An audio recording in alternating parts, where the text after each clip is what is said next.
j'ai payé sans faute, hein, parce qu'on voit la gravité. Parce que ça, c'est intolérable. Tu me tires ici au tribunal, avec tes couilles, hein. D'abord, c'est pas le tribunal, c'est le juge de paix. Maintenant, ce qui m'inquiète, vous dites, moi, j'ai pas le souvenir de l'avoir cogné pour employer votre expression. Je roule depuis l'âge de 13 ans, monsieur. En camion, en voiture, en moto. On n'a rien à foutre, rien. C'est tout de même un comportement curieux.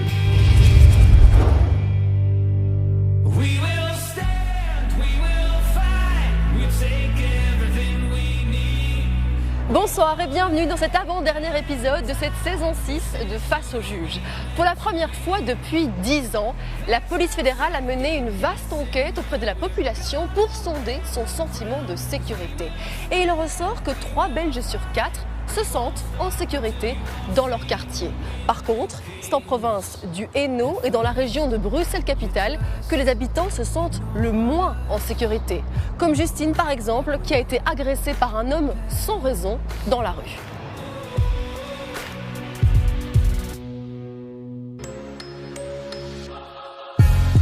La criminalité est en baisse à Bruxelles. Sur ces 10 dernières années, elle a chuté de près de 20%. Ça ne vient pas comme ça ne tombe pas du ciel, vous savez. On travaille pour pouvoir se le payer. Mais le travail ne manque toujours pas, la permanence. C'est le substitut du procureur du roi, Denis Gouman, qui auditionne les prévenus ce matin. Ça s'appelle frapper, monsieur. Alors vous n'êtes pas très malin, hein.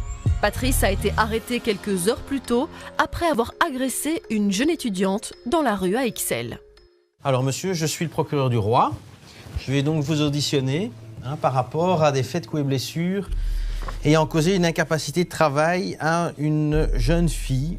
Elle se promène dans son quartier, elle explique qu'à un certain moment, elle croise votre regard et vous vous dirigez vers elle et vous lui donnez un coup de poing en plein visage, monsieur. Et on a ici une photo de madame présentant, ça va, c'est clair, hein?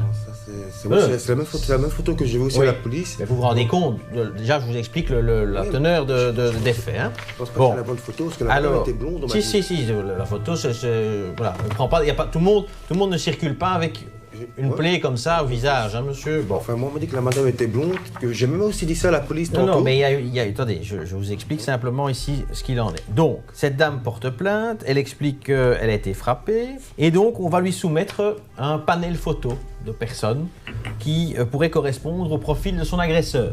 Elle va désigner la 4e personne du panel, à savoir vous, comme étant son agresseur.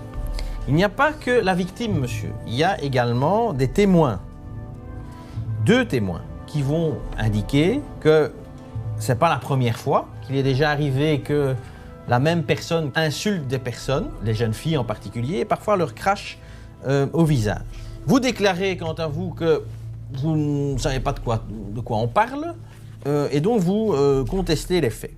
Alors monsieur, je vais être très clair, il s'agit de faits grave quand on voit le certificat médical, monsieur. Oui, comme j'ai dit au monsieur, s'il faut maintenant que je paye quoi que ce soit pour pas avoir de problème avec la justice, je le fais directement. Plaie ouverte, c'est très bien, je vais l'acter. Hein. Plaie ouverte de 3 cm de longueur, 1 cm de profondeur sous la lèvre inférieure et un choc psychologique. Il faut quand même vous rendre compte que cette dame se balade en rue et sans raison, elle se fait agresser, hein, monsieur. Oui, je comprends tout à fait. Mais pourquoi? Non, justement, je la connais même pas. En fait. Oui, mais ça, c'est pas ça, elle dit vous-même qu'elle ne le connaît pas. Voilà, moi non plus. Oui, monsieur, mais est-ce qu'il n'y a pas un souci? Et j'ai quand même joué franc jeu. Vous avez quand même eu, au niveau d'antécédents psychologiques, je dirais des problèmes. Non, moi j'ai jamais eu de problème. Si, il y a quand même eu un dossier de mise en observation. Oui, observer, ça remonte à longtemps, ça oui. À longtemps, en 2017, c'est pas si vieux que ça. C'est possible. C'est il y a 2 ans. Oui, mais jamais eu de problème avec... jamais eu des trucs j'ai jamais été voir un psychiatre ou quoi que ce soit. Mais il faudrait peut-être, monsieur. Patrice soutient qu'il est innocent. Malgré les déclarations formelles de la victime et de témoins, il n'est pas l'auteur du coup de poing et il n'a aucun problème dans la vie. Denis Gouman lui rappelle qu'il a déjà été placé en observation et même déjà condamné par la justice. Vous avez déjà eu une peine de travail en 2009, monsieur, pour des faits de rébellion, donc de violence. Oh, ça c'était à l'école en fait, parce qu'on était devant. À l'école, monsieur, parce que vous étiez adulte. Ah, c'est possible. Ben, vous êtes né en 82, 82 monsieur. Oui, 82. Donc en 2009, vous êtes adulte, hein? Oui, ça hein? oui. D'accord. Bien. Et comme je dis, s'il faut que je paye quoi que ce soit, je vais le faire. Eh bien, je vais acter, monsieur, Si que ça vous dérange vous pas. reconnaissez alors les faits, que vous êtes d'accord pour indemniser les frais médicaux. Oui, c'est de la normal, parce victime. que je ne l'ai pas frappé, franchement. Mais- Mais si moi je dois payer, je paye pour Monsieur- avoir aucun problème avec la justice. Oui, mais le problème, monsieur, ce n'est pas la première fois que ça se passe manifestement, où il y a une attitude bizarre dans votre chef d'insulter des jeunes femmes dans votre quartier ou de éventuellement leur cracher dessus. J'habite là depuis un moment, moi j'ai aucun souci avec personne. Mais c'est pas ce que les témoins disent, monsieur. Il y a des personnes, je vais vous lire, mais j'essaye tout doucement de vous amener à penser qu'il va falloir quand même, peut-être, si ce n'est pas voir un psychiatre, aller voir un psychologue ou voir ce qu'il en est, monsieur. Si vous me conseillez cela, j'ai géré. Mais c'est vous qui devez vous prendre conscience de ça, monsieur. C'est vous qui devez faire un travail, hein, parce que tôt ou tard, sinon vous allez aller en prison. Hein. Voilà, je lis. Patrice souhaite indemniser la victime, mais reste sur ses positions. Il n'a pas donné de coup de poing au visage de la jeune étudiante, mais d'après les habitants de son quartier, il aurait déjà agressé d'autres femmes. J'ai déjà entendu, dit le témoin, plusieurs personnes se plaindre d'agressions physiques et verbales de la part d'une personne âgée de 40 ans, plus ou moins, qui agresse physiquement des femmes. Écoutez, ça, ce n'est totalement inadmissible. Hein. C'est totalement inadmissible.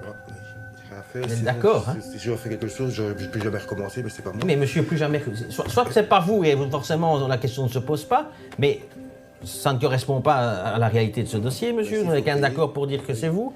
Donc, il y a un moment où il faudra prendre les choses en main, aller chercher un psychologue, et amener ça. Si vous me conseillez ça, je vais y aller. Ah, je vous le conseille vivement, monsieur. Alors, quelle est votre situation personnelle, monsieur? Vous vivez seul, là? Oui, enfin, c'est fini avec ma copine actuellement. J'étais même à la rue. Alors bon, maintenant j'ai trouvé un appartement. J'ai essayé de... J'ai passé quelques tests en tant que... Comment on appelle ça? En tant que serveur. Je serai peut-être engagé. Ça, on verra même. Pour le moment, c'est au CPS. Je dois recommencer le football. Tu sais, je joue professionnel de football. Et bon, j'ai recommencé la musculation. Parce que au niveau professionnel, ça va être un petit peu juste, hein, vu votre âge. Je suis gardien, hein. Michel Poudemont, jusqu'à l'âge de 40 ans. Hein. Oui, d'accord, monsieur, mais vous commencez à 40 ans, c'est plus compliqué. C'est pas un problème, ça. Hein. De toute façon, mon corps, il tient toujours. Ah oui, mais bon, vous jouerez peut-être en 3e provinciale. Voilà. Je veux dire, vous jouerez peut-être pas en première division. Première division, ça, c'est pas sûr. Mais peut-être en 3e division, peut-être en promotion. Ben, je vous le Ça, souhaite, c'est possible. monsieur. Dites-moi. Ben, si Donc- j'ai payé sans faute, hein, parce qu'on voit la gravité. Mais il faut prendre les choses en main. Vous avez de la famille ici. C'est juste mes tantes que je vois pas souvent. Et bon, je vis tout seul, enfin je me débrouille tout seul. Ce serait bien quand même aussi s'il y a de la famille qui peut vous aider, s'il y a des personnes dans votre... Vous avez des amis? Pour le moment, Proche. je ne vois plus personne. Non. Bon, pour le moment, toute ma vie c'était le football. Alors j'ai des connaissances, hein, mais je les vois plus tellement. Et bon, ils ont chacun un travail, ils ont leur famille, leurs enfants. Alors bon, on se téléphone de temps en temps, mais chacun reste de son côté. Donc, raison de plus, monsieur, pour avoir des aides externes. Hein. Ou alors, vous ne faites rien, monsieur, et on ne se revoit pas moi. Enfin, vous ne me reverrez pas moi, mais vous reverrez un juge d'instruction avec une demande de mandat d'arrêt. Vous allez aller en prison. Parce que ça, c'est intolérable. On est d'accord. Ouais, ça, c'est Voilà. ouais. Cette dame n'a rien demandé, elle se retrouve avec défigurée. Je sais bien, c'est... Et alors, ce qu'on va faire, monsieur, compte tenu de la gravité des faits, vous allez venir au tribunal, vous comparaîtrez devant le juge correctionnel et vous apporterez alors devant le juge les preuves, notamment de suivi psychologique. Ça, ce sera excessivement important si vous voulez éviter d'aller en prison. Si entre-temps vous avez un contrat d'un club de football, puisque vous pensez effectivement pouvoir l'obtenir, pourquoi pas? Le procureur du roi décide de renvoyer Patrice devant un juge pour se défendre et surtout prouver qu'il met en place un suivi psychologique. Patrice est d'accord avec cette condition, mais il ne comprend toujours pas pourquoi il a été arrêté pour des faits qu'il n'a pas commis. Je trouve ça bizarre. Et pourtant, bon, la manière que j'ai vu la cicatrice, on dirait que c'est plutôt une balafre, que c'est quelqu'un qui l'a balafré, que c'est pas un coup de poing. Je trouve ça bizarre que... Pourtant, j'ai pas une force au point d'ouvrir quelqu'un ou quoi que ce soit. Il y a un hématome, j'aurais compris, mais ça c'est pas moi, ça. Bon, voilà. Mais alors, si c'est pas toi, pourquoi tu t'es retrouvé ici au parquet de Bruxelles? Je sais pas, la police est venue chez moi, je suis malade depuis 3 jours, je suis même encore en pyjama. Et bon voilà. Et ils m'ont réveillé, ils m'ont expliqué l'histoire. Je me suis retrouvé au cachot, et je viens juste d'arriver maintenant. J'espère que ça va s'arranger, hein, parce que je crois d'aller en prison pour ça serait un peu bête. J'ai entendu le procureur du roi qui disait qu'il y avait déjà eu des témoins qui racontaient que tu avais déjà eu des problèmes avec d'autres femmes que tu aurais agressées. Non, rien à voir. En plus, c'est pas le genre d'agresser une femme, hein. C'est vraiment pas... Ça, c'est vraiment le... Moi, j'agresse pas les femmes. Mais à part ça, que c'est... Moi... Patrice a 2 mois pour préparer sa défense. Il risque de la prison ferme pour ces faits. Nous le retrouverons plus tard face au juge Luc Hénard. Sa victime sera également présente au tribunal. Madame vous a identifié, hein? Donc elle dit que c'est vous. Quittons Bruxelles pour rejoindre Visé et la juge de paix Françoise Verheugen. Le problème, c'est que je dois chaque fois interrompre l'audience, quoi. Vous n'avez pas la parole. Taisez-vous. C'est rock'n'roll aujourd'hui, hein. Elle a traité près de 20 dossiers durant toute la matinée. On va prendre un à la fois, hein. Le plus souvent des litiges entre propriétaires et locataires. Les arriérés de loyer s'élèvent à 14 450 €. De plus en plus de Belges ont du mal à payer leur loyer dans les temps. Vous aviez loué un truc à 1800 €? Jean-Jacques a été convoqué face au juge. Il devrait 4 mois de loyer de retard à son propriétaire, soit plus de 2000 €. Donc on est à un arriéré de loyer de 2200 €. C'est exact, monsieur? Moi, j'en sais rien, moi, j'habite pas là, moi. Il y a 11 ans que j'ai quitté sa maison, moi. Voilà. Je sais même pas pourquoi tu m'as convoqué ici, moi. Donc le défendeur conteste être le locataire. Ça, c'est mon ex-femme, là, qui habite là, maintenant. Je suis divorcé. Ouais, ça a l'air un peu drôle, hein, tout ça. C'est bon, j'ai un bail. Montrez-moi. 11 ans, hein. C'est pas long. Monsieur, vous avez signé un bail. S'il vous plaît. Vous avez signé un bail. Eh oui, mais quand moi je suis parti. Mais vous avez donné votre nom quand vous êtes parti. Ben oui, parce que c'est truc, je suis comment là? Arrête un peu de mentir, toi. Monsieur le Et restons calmes, s'il vous plaît. Qui a fait signer à mon fils l'autre partie du bail, mais je ne sais pas qui sur les papiers, moi. Hein. Mais vous avez donné un renom quand vous êtes parti. Ah ben il a fait signer à mon fils comme quoi qu'il reprenait la maison. Pas moi j'avais fini, moi, parce que j'étais parti à Glon. Vous êtes domicilié de 2009 à 2011. Ouais, mais moi, ça fait 9 ans que je suis Et là. qui paye le loyer? Mon ex-femme. Jean-Jacques affirme qu'il s'est séparé de son épouse et qu'il a quitté les lieux depuis des années. Ce problème de loyer impayé n'est pas le sien, c'est à son ex-femme de payer ses dettes. Venez, madame. La fille du propriétaire intervient pour mettre les choses au clair. J'ai regardé un peu les papiers de mon papa. Donc en fait, monsieur a signé un bail en 2009. Il est resté très très peu dedans. Il habite avec son fils et avec sa femme, parce que sur l'acte de document, en état civil, il est encore marié. De là, son ex-femme, sa femme, enfin, la personne qui habite là-bas ne paye pas le loyer. Mais c'est elle qu'il faut mettre à la cause. J'ai renseigné, moi, au niveau du CPS, c'est encore le CPS qui a encore une garantie locative qui est pour monsieur. Mais qui est probablement une garantie uniquement pour les éventuels dégâts locatifs, pas pour les arriérés de loyer. Non, exactement. Voilà, exactement. Donc, est-ce qu'il y a des dégâts locatifs? Oui, en fait, on a su que l'eau a été coupée au mois de novembre, donc il n'y a plus d'eau dedans. Il y a des dégâts à l'intérieur. Toujours quelqu'un qui occupe alors qu'il n'y a plus d'eau? Oui, ben, elle va chercher de l'eau au cimetière. Mais on ne peut pas couper l'eau. Ils n'ont pas le droit de le faire sans un jugement. Ben, y a plus de... Et moi, dans les jugements, je refuse systématiquement les coupures d'eau. Ce qui serait quand même intéressant, c'est que la dame qui occupe soit à la cause. Elle veut bien donner 200 € de plus par mois, jusque tant qu'elle a payé les... Mais pourquoi est-ce qu'elle ne répond pas au téléphone et pourquoi est-ce qu'elle ne répond pas? Enfin, il y a un moment donné... S'il vous plaît. Pourquoi elle ne téléphone pas et elle ne répond pas? Épuisée. C'est pas à moi que tu dois... 13h04, j'ai une audience à 13h30. Je voudrais bien manger entre les deux. Mais nous, on est ici depuis 9h moins 15. Pourquoi tu ne m'as pas fait un papier en venant chez moi? On se connaît depuis 40 ans et toi, tu me tires ici au tribunal. Arrête tes couilles, hein. Remettons un peu les pendules à l'heure, si vous voulez bien. Ouais, mais Je sais bien que vous connaissez ce monsieur depuis 40 ans et que ça vous embête d'être attiré au tribunal. D'abord, c'est pas le tribunal, c'est le juge de paix. Et dans le nom de ma fonction, il y a le mot paix. Et ça, j'y tiens à ce mot paix. Je suis là pour essayer d'apaiser les conflits. Deuxième chose, vous voyez bien que monsieur se fait aider par sa fille. Donc, c'est plutôt elle qui a décidé que c'était vous qui deviez venir au tribunal, comme vous dites. Et je ne peux pas lui donner tort, puisque elle a un document par lequel vous vous êtes engagé à louer la maison que vous avez signée. Et vous me dites, moi j'ai donné mon nom, mais vous devez me le prouver. Vous avez déjà vu quelqu'un qui paye un loyer à la Visée Étoile et qui a un bail à un truc? Oui, bien sûr. C'est marqué dans les livres, tout ça? Oui, dans la loi. Moi j'ai regardé, pourtant, je n'ai jamais trouvé. Monsieur, vous n'êtes pas obligé d'être domicilié là où vous avez un bail. Vous êtes obligé d'être domicilié là où se trouve votre résidence principale. Mais voilà, vous pouvez très bien louer une maison, pour aller y faire des galipettes avec une maîtresse, par exemple, et donc n'a pas avoir envie du tout de vous y domicilier, vous êtes quand même bien locataire. Donc vous n'êtes pas obligé d'habiter dans un immeuble que vous louez. Jean-Jacques soutient que c'est bien son ex-épouse qui vit encore dans les lieux. La preuve, c'est bien elle qui paye le loyer depuis des années, selon lui. Elle sera donc convoquée à la justice de paix pour s'expliquer. Nous la retrouverons dans un instant.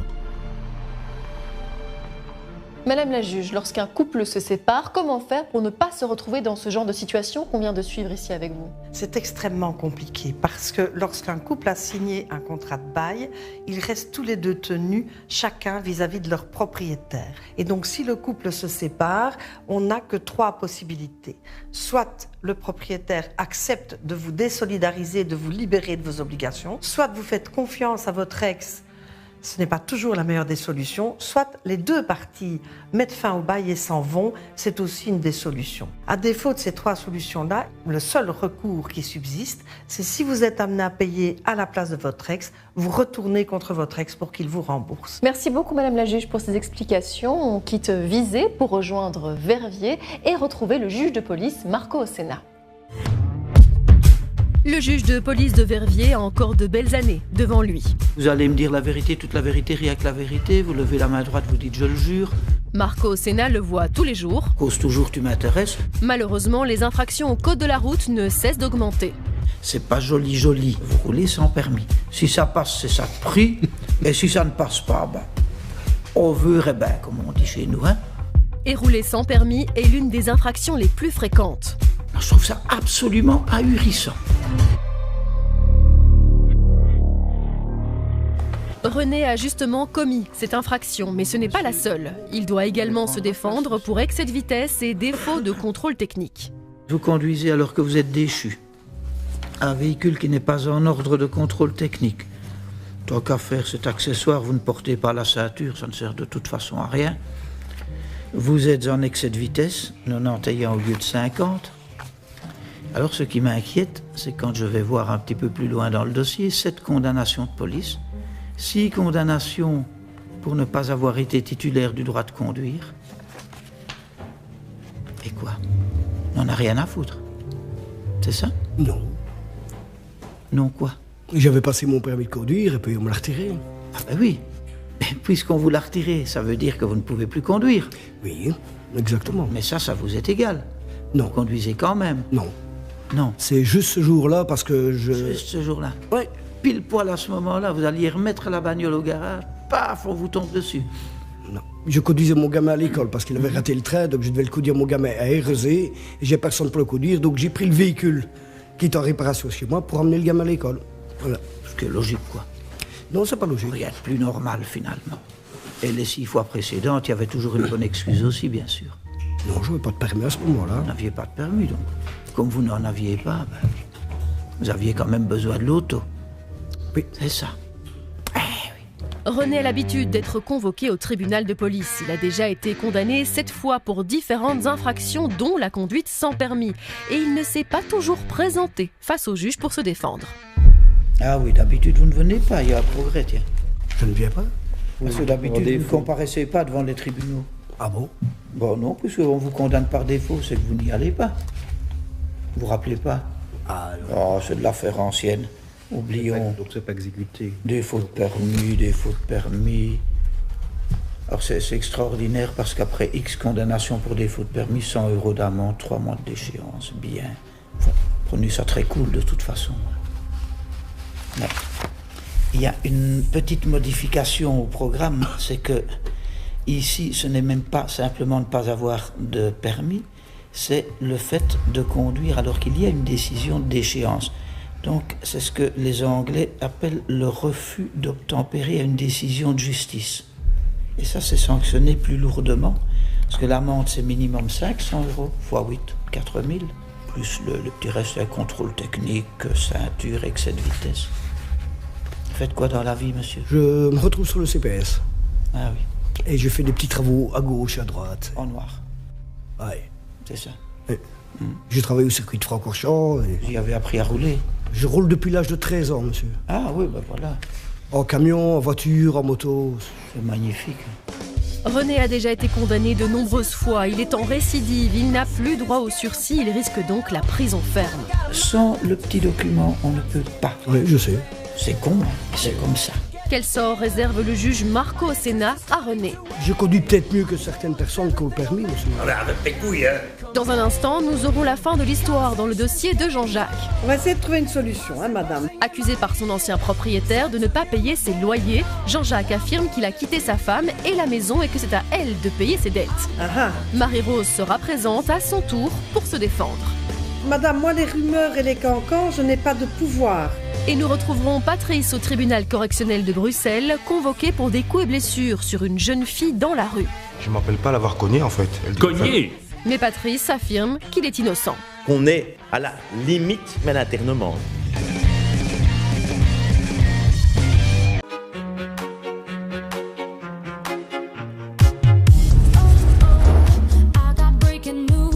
Nous sommes de retour ici, au palais de justice de Verviers, où nous avons posé nos caméras dans le tribunal de police. Condamné déjà 7 fois pour avoir enfreint le code de la route, René doit à nouveau se défendre face au juge pour de multiples infractions.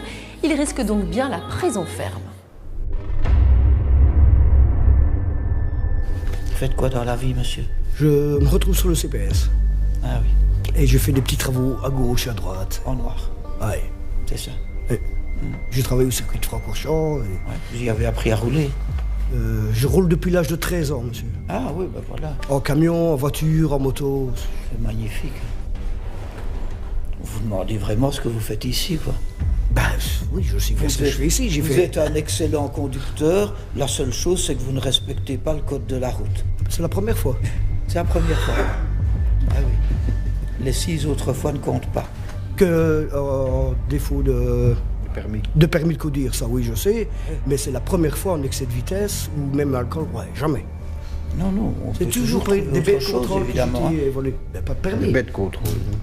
Je conduis peut-être mieux que certaines personnes qui ont le permis, monsieur. Oui, ça, je puis même le concevoir. Si ce n'est que sans le petit document, on ne peut pas. Oui, je sais.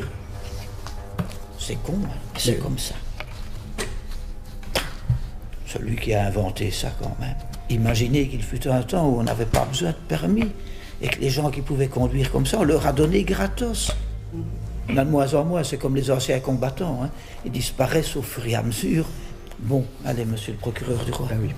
Manifestement, monsieur est un habitué de ce genre de problématique, puisque depuis 2001, en quelque sorte, il est poursuivi pour diverses condamnations de défaut de permis et non à cure, hein, puisqu'il continue toujours à conduire, il l'a dit aujourd'hui devant vous. Donc il faut à un moment donné mettre le holà et faire cesser ce comportement. Pour le procureur du roi, c'en est trop. Il demande une peine de 6 mois de prison, une déchéance du droit de conduire de 2 années supplémentaires et une amende de 4 000 €. Monsieur, avez-vous autre chose à m'expliquer? Non. Vous m'avez tout dit. Vous êtes venu comment, monsieur, si ce n'est pas indiscret? On m'a emmené. On vous a amené. C'est bien, vous avez des copains sympathiques. Ben oui. Il faut, hein? Il y en a. Ben oui, bien sûr. Encore heureux. Mais profitez-en plus souvent. Ça vous évitera de revenir. Au revoir, monsieur. Le juge a dû reporter l'affaire de René car il manquait une pièce au dossier. Et 9 mois plus tard, René attend toujours son jugement. Retour à la justice de paix de Visé. Dans la première partie de l'émission, nous avions suivi l'audience de Jean-Jacques. Donc le défendeur conteste être le locataire. Convoqué par son ancien propriétaire pour 4 mois de loyer de retard. Tu me tires ici au tribunal. Arrête tes couilles, hein. D'abord, c'est pas le tribunal, c'est le juge de paix. Mais Jean-Jacques affirme avoir quitté les lieux depuis bien longtemps. C'est son ex-épouse qui occupe encore la maison. Ça, c'est mon ex-femme qui habite là. Je suis divorcé. Ouais, ça a l'air un peu drôle, hein, tout ça. C'est à elle de payer ses dettes qui s'élèvent à plus de 2 000 €. Ce qui serait quand même intéressant, c'est que la dame qui occupe soit à la cause. La juge a donc convoqué Marie-Rose qui doit s'expliquer. Cette fois, le propriétaire a choisi de se faire représenter par son avocat. Bien, maître Douane. Il y a des arriérés de loyer? Oui. Arriérés de loyer combien? Nous sommes à 2200. Madame, c'est exact les arriérés de loyer? Moi, j'étais d'accord de payer le loyer 550 plus 200 € de plus pour payer les... À partir de quand? À partir du mois de juillet. Mais de toute façon, je quitte le domicile au mois d'août. Ah oui, mais on va faire autrement peut-être alors. Hein. On va essayer de trouver une solution, hein, madame. Vous voulez partir fin juillet? Non, au mois d'août. Pendant le mois d'août. Logement, fin août. Fin août. Donc, entre-temps, moi je veux bien que vous restiez, mais il faut payer le loyer de juin. Oui. Vous allez le payer quand? Ben, ici, comme ça a été le week-end, il faut voir sous chômage. Hein. Voilà. Et vous payez 200 € en plus. Oui. Et vous allez payer 550 plus 200 € en juin. Et vous pourrez payer Surtout 750. Parce que vous avez promis 200 en plus. Vous pourrez payer 750. Alors, si jamais vous n'avez pas respecté votre accord, je préviens très clairement, je résilie le bail et je redonne l'expulsion dans les 24 heures. Le CPS m'a dit que je pouvais avoir 3 mois pour déménager. Non, pas avec un arriéré de loyer. Je peux décider, ordonner la résiliation du bail et votre expulsion et je peux réduire le délai jusqu'à 24 heures. Et comme ici, vous faites un engagement de paiement, si vous le respectez, vous restez dans les lieux. Si vous ne respectez pas, je rends un jugement de résiliation et d'expulsion dans les 24 heures. Et je remets pour vérifier que vous avez respecté votre engagement. Est-ce qu'il y avait un état des lieux d'entrée? Oui. Il y avait un état... Mais enfin, madame, si. Non. Mais enfin, madame. Non, on n'a pas eu d'état des lieux. Madame, de toute façon, écoutez-moi. Madame, tant que vous vivez dans les lieux, vous avez la possibilité de tout remettre en ordre pour être sûr qu'on ne vous reproche rien. Je vous enverrai l'état des lieux. D'accord? Et Maître Douin va vous envoyer les pièces de son dossier, dont l'état des lieux. Comme ça, vous devez regarder que ce qui est noté dans l'état des lieux soit de la même manière à la sortie. Je l'ai ici. Hein. Mais je vous l'enverrai, madame. Mais je ne trouve pas normal que monsieur va dire à tout le monde qu'il n'est pas content que je suis mise dehors et que la maison est délabrée, que je ne nettoie jamais. Alors, madame, moi, les rumeurs et les cancans, je n'ai pas de pouvoir sur Alors ça. qu'il soit fort, qu'il vienne me trouver. Mais moi, je vous dis, pour le moment, vous avez un arriéré de loyer. Monsieur pourrait très bien dire, j'exige qu'elle parte tout de suite. Et là, il est d'accord de vous laisser une chance de payer. Donc, c'est correct. D'accord? Alors après, ce que les gens racontent, bouchez vos oreilles, hein, c'est ce qu'il y a de mieux à faire. C'est ce que les gens vous disent, il ne vous l'a pas dit devant vous. Non, il a dit à la pompe à essence. Oui, mais c'est ce qu'on vous dit à la pompe à essence, hein, c'est pas certain qu'il l'ait dit. Mais alors vous n'aurez qu'à répondre, oui, mais le juge a dit que je pouvais rester. Voilà. Ça, vous lui rendez l'appareil. Ça va? Marie-Rose s'engage à commencer à rembourser ses dettes dès le mois suivant en ajoutant 200 € à son loyer. Elle souhaite de toute façon quitter les lieux dès que possible. Mais un autre problème se pose, Marie-Rose n'a plus accès à l'eau depuis 1 an. Ils n'ont pas le droit normalement de couper l'eau. Mais ils peuvent mettre un réducteur, mais ils ne peuvent pas couper. Pas couper l'eau, c'est vrai. C'est pour ça que mon client s'alarme. Ça dépend de mon canton, ce dossier-ci. Les lieux sont dans mon canton. Bien sûr. Et ma jurisprudence constante, c'est que c'est contraire à la dignité humaine que de couper l'eau. On peut mettre un réducteur de pression qui fait qu'on ne sait plus prendre de bain, par exemple, et que l'eau coule tout doucement, mais on garde l'accès à l'eau. Et là, ils m'ont coupé carrément. Ouais. Ils n'ont pas le droit de le faire, madame. Ils vont, s'il te plaît. Mais ils ne peuvent pas. Ils n'ont pas le droit de le faire, madame. Il y a un problème. Vous devriez... On a un avocat qui vient les 2e et 4e mercredis de chaque mois donner des renseignements juridiques totalement gratuits. Vous devriez peut-être venir poser la question à cet avocat. C'est tout à fait gratuit. Finalement, Marie-Rose et son ex-compagnon Jean-Jacques sont condamnés à rembourser 2200 € d'arriérés de loyer, mais aussi 1100 € d'indemnité d'occupation et 5000 € de dégâts locatifs. Alors, on ne raconte plus rien à personne. Hein? Le juge de paix a dit qu'on devait se taire. Direction Bruxelles et le tribunal correctionnel. Le juge Luc Hénard. C'est un bon début. Ses audiences. La machine s'est un peu emballée. Son expérience. Ça veut dire quoi, ça? Un fax, monsieur l'avocat. Je vous rappelle qu'on est à l'époque des mails. Son humour. Ça fait 30 ans que ça dure. Je vois que vous et moi, nous avons le même esprit vif. Son éloquence. Alors qu'elle se jette, si vous me passez l'expression, dans la gueule du loup, je fais de la compote avec ce qu'on me donne. Nous n'avons que nos yeux pour pleurer. Hein. Face à des prévenus pas toujours tendres. C'est à moi que vous vous adressez. Hein. Parfois même de mauvaise foi. Et quoi? Et au Luxembourg, on considère que dormir dans un train est une infraction. Le raccourci est un peu saisissant. On fera le point de la situation. En début d'émission, nous avions assisté à l'audition de Patrice, interrogé par Denis Gouman. On a ici une photo de madame présentant... Patrice avait été arrêté à la suite de coups et blessures sur une jeune femme dans la rue. Parce que cela, c'est intolérable. Patrice avait été formellement reconnu par la victime et par des témoins. Elle va désigner la 4e personne du panel, à savoir vous, comme étant son agresseur.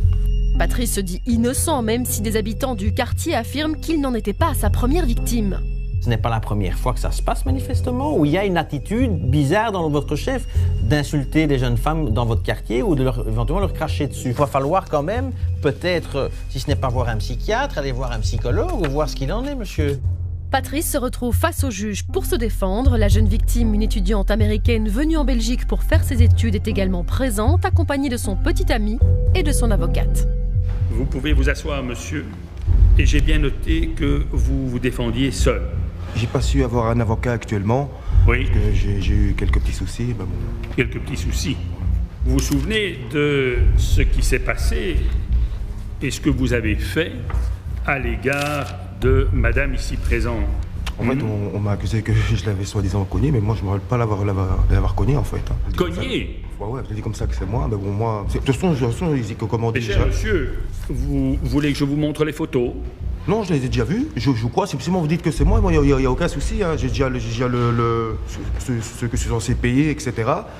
Et bon, voilà, en oui, même temps... j'ai vu donc de quoi il s'agit, où madame a le triste privilège de vous rencontrer et vous lui donnez des coups, avec la conséquence qu'elle est quand même fort blessée sous la lèvre.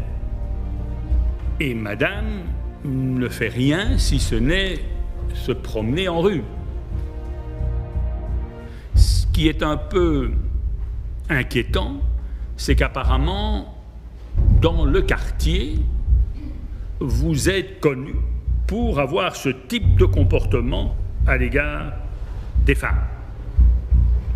J'ai aucun problème avec personne dans le Comment? voisinage. Enfin, dans le voisinage, en tout cas, j'ai aucun problème avec personne. Ça résulte du dossier. Hein. Moi, je ne fréquente pas ce quartier. Heureusement pour moi, je suis malheureusement pas une femme, ou heureusement l'espèce, mais c'est tout de même un comportement curieux. Maintenant, ce qui m'inquiète, c'est qu'encore aujourd'hui, en ayant vu les photos, vous dites, moi, j'ai pas le souvenir de l'avoir cogné, pour employer votre expression.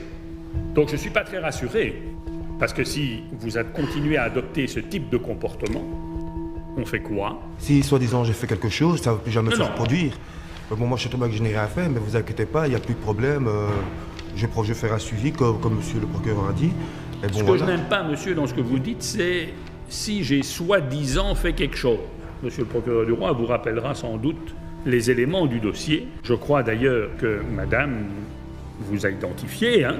Donc elle dit que c'est vous. Alors pourquoi voulez-vous que madame aille dire que c'est vous alors que vous ne l'auriez pas fait? De toute façon, moi je sais très bien ce que j'ai fait, mais bon, on m'a déjà donné ce qu'il faut payer.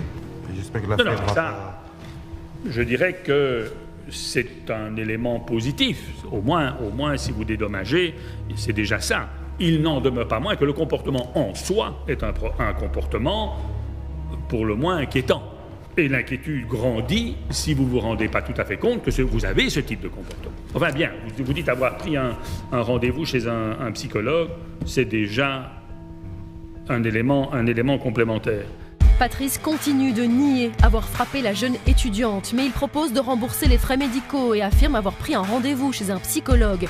Il présente même un papier au juge qui stipule qu'il a bien rendez-vous dans les prochains jours. La victime, encore traumatisée par les faits, préfère laisser la parole à son avocate. Madame l'avocat. Elle a la malchance de croiser le prévenu ici présent, qu'elle ne connaît pas. Ils ne se sont jamais vus, ce sont des inconnus, il n'y a aucun litige entre eux. Et monsieur s'approche de madame et lui porte un coup dans le visage. Madame est secourue par les voisins et une dame donc, du quartier fait part aux policiers qu'il y a un homme qui s'en prend régulièrement aux femmes, les insulte, leur porte des coups et leur crache dessus. Concernant le dommage, le médecin a constaté donc, une plaie ouverte de 3 cm de longueur sous la lèvre inférieure, des tremblements, pleurs suite à un choc psychologique. L'avocate confirme bien que c'est Patrice l'auteur des coups, que des témoins affirment aussi qu'il avait déjà agressé d'autres jeunes femmes auparavant. Elle demande près de 1 500 € de dédommagement pour les frais médicaux et le préjudice moral subi. Monsieur le procureur du roi. Il est 8h15 du matin, vous vous baladez en rue près de chez vous, vous croisez par malheur la route du prévenu et vous voilà en incapacité de travail pendant 7 jours, vous voilà dans l'obligation de déménager, vous voilà avec des frais d'hôpitaux, tout ça parce que vous croisez la route de monsieur ce jour-là, qui estime nécessaire de donner un coup. D'habitude, on peut avoir une altercation, des injures, une bagarre. Ici, rien. Le simple fait pour madame de croiser la route de monsieur qui n'était certainement pas dans son meilleur jour. Et ça, c'est particulier, évidemment, dans le cadre de ce dossier. C'est particulier aussi par rapport à la personnalité de monsieur pose évidemment question. Parce que voilà quelqu'un aussi qui est devant vous, qui ne démontre pas d'une réelle agressivité, qui peut même, je dirais, à dose homéopathique, se montrer justement empathique par rapport à la victime. Mais il faut évidemment ici, Monsieur le Président, une réponse ferme. Il faut savoir quand même qu'on est clairement ici à la limite entre une procédure, je dirais, de ce type et une procédure, entre guillemets, d'internement. Donc moi, ici, je vais vous demander très clairement qu'il y ait une peine de prison qui soit prononcée à l'encontre de monsieur. Le procureur du roi explique qu'il a demandé une expertise de Patrice et qu'on lui a affirmé que l'homme était bien responsable de ses actes.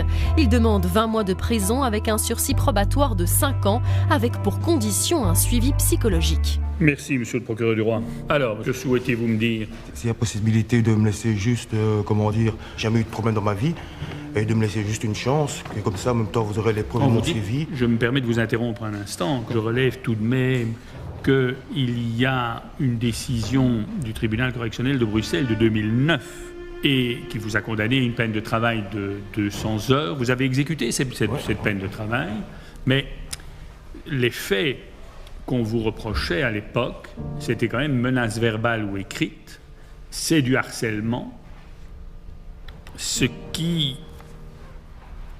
constitue ou qui pourrait constituer les prémices de cette évolution du comportement.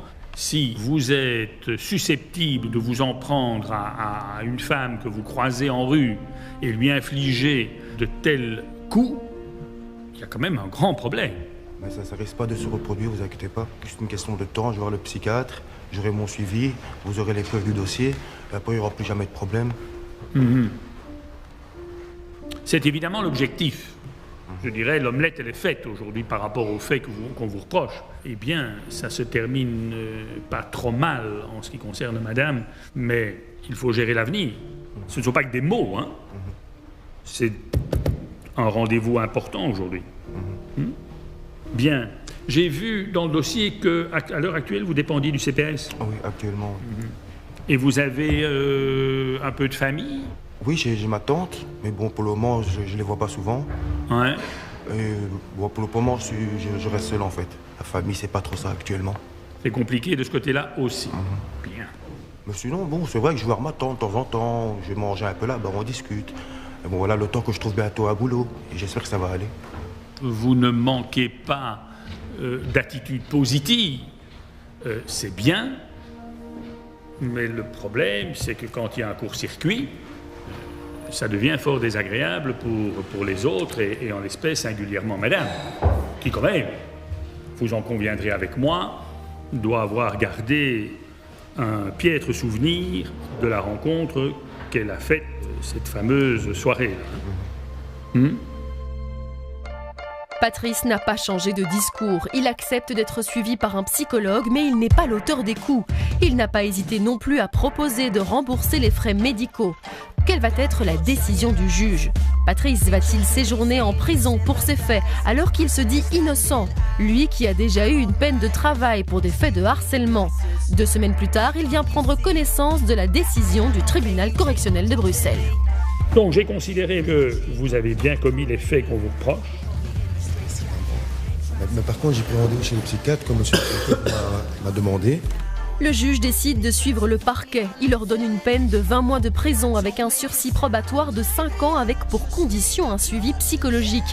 Vous devez savoir que c'est une obligation. Il ne faut pas y aller quand vous avez envie. Vous devez y aller. Si vous n'y allez pas, il y a une peine de 20 mois d'emprisonnement à la clé. Vous avez compris? Patrice devra aussi verser près de 5 000 € de dédommagement à la jeune étudiante pour rembourser les frais médicaux. Et j'espère ne plus vous revoir. Et 1 000 € supplémentaires pour le préjudice moral subi. Ça va? Il écope aussi d'une amende de 400 €. Au revoir. Jusqu'au bout, Patrice aura nié les faits. La jeune femme, de son côté, a déménagé, elle qui habitait seulement à quelques maisons de chez Patrice.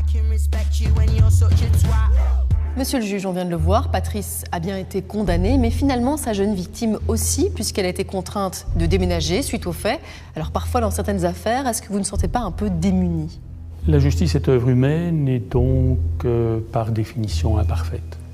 Ce que fait le juge, c'est de faire en sorte que les plateaux de la balance retrouvent un certain équilibre qui va permettre aux uns et aux autres, à la victime, à l'auteur, mais aussi à la société, de se retrouver dans la décision qui va être rendue et espérer que ce faisant, la paix sociale soit rétablie. Merci beaucoup, monsieur le juge, pour ces explications. On vous retrouve dimanche prochain, déjà pour le dernier épisode de cette saison 6 de Face au juge. Passez une excellente soirée sur RTL TVI. On vous a pris la main dans le pot de choco. C'est de la débilité, c'est tout. Dites-vous bien que vos ennuis viennent à peine de commencer. Embêtant. Ça, c'est à vie, ça. Oui, c'est à vie qu'on ne boit pas quand on conduit. Je ne voulais absolument pas porter plainte. La machine s'est un peu emballée. Et résultat des courses... Patatrac, hein? Patatras. La vérité. Oui, oui. C'est énorme quelque part.